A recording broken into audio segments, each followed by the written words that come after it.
It's the 21st of February 2018. This is my second day down at the river, and the project is to complete the fence posts, drive them in, get them vertical, get them as level as possible on the top, and to notch them to take the fence rails which are supposed to be delivered today. It's midday, they haven't turned up yet, and I've probably got about 4 hours daylight to complete the job. I don't want to leave the job half finished.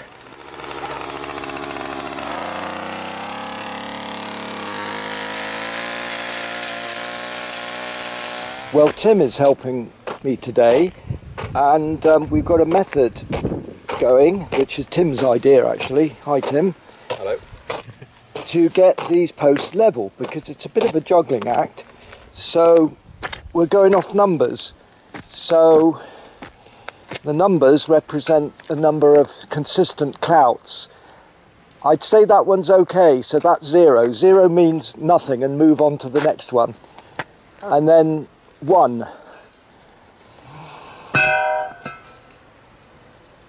Yep, 0. So everything's down to numbers. 1. 0. Now we've already been up and down the whole 20 posts, so you can see how we're fine tuning it now. 1. 0. We'll leave that one, Tim, that's a 0. And in fact,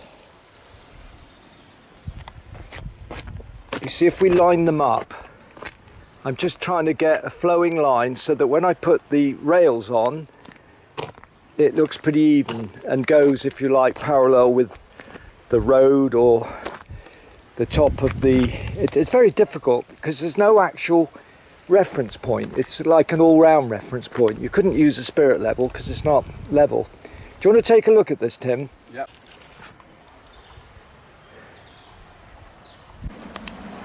What we're trying to do is float that quite heavy branch down to the open space down there and pull it up on the bank. Okay, A week or so ago, the local tree surgeon came and chopped this tree down.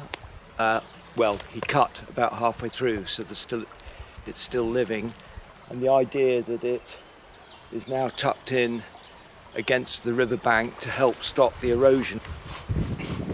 So it's fascinating watching a real expert swing a piece of rope and use a very basic saw and hook the string over the branch, pull it back, etc., to get it lined up, to saw it and then pull it, and I of course help to pull the limb of the tree down. So it's kind of going with nature. It's a real learning curve for me, although I've been using wood for over half a century as a furniture maker.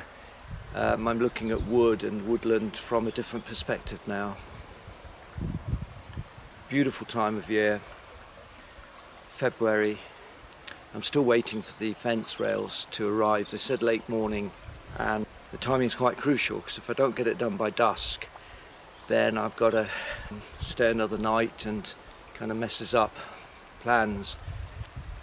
I think whatever you do, it's just always important to have aims and deadlines. Well, this is an interesting bit here where the fence rail has got to cross the natural vegetation, this tree, and it's just a beautiful kind of thing, you know, man and nature. You know, nature was here before me, so I'm putting a piece of machined wood across this natural tree. I might actually use one of these stems, which by coincidence is exactly where my round post should be. So, however, 2 or 3 days ago I did a really stupid thing. Those of you who follow my channel know that I'm a woodworker, but I've got other interests, and I'm restoring a sports car project, and I stupidly stooped down to lower my head get into the garage because the garage concrete lintel is very slow, is very low. I'm obviously still concussed because I bashed my head against the sharp edge. It knocked me straight back off my feet, and a bit of a nasty gash which I haven't seen yet, but it's got a plaster on it.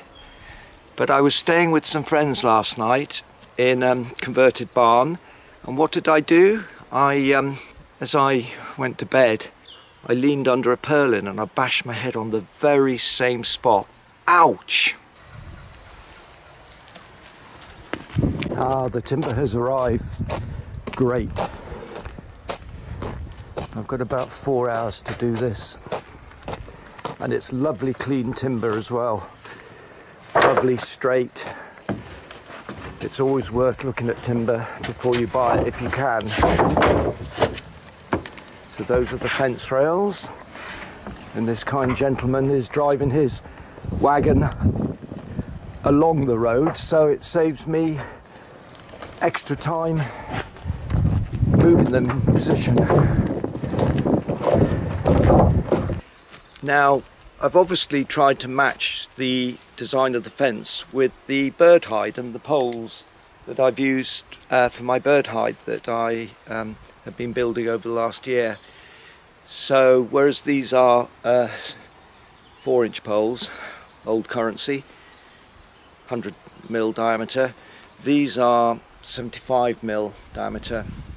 The same machined post.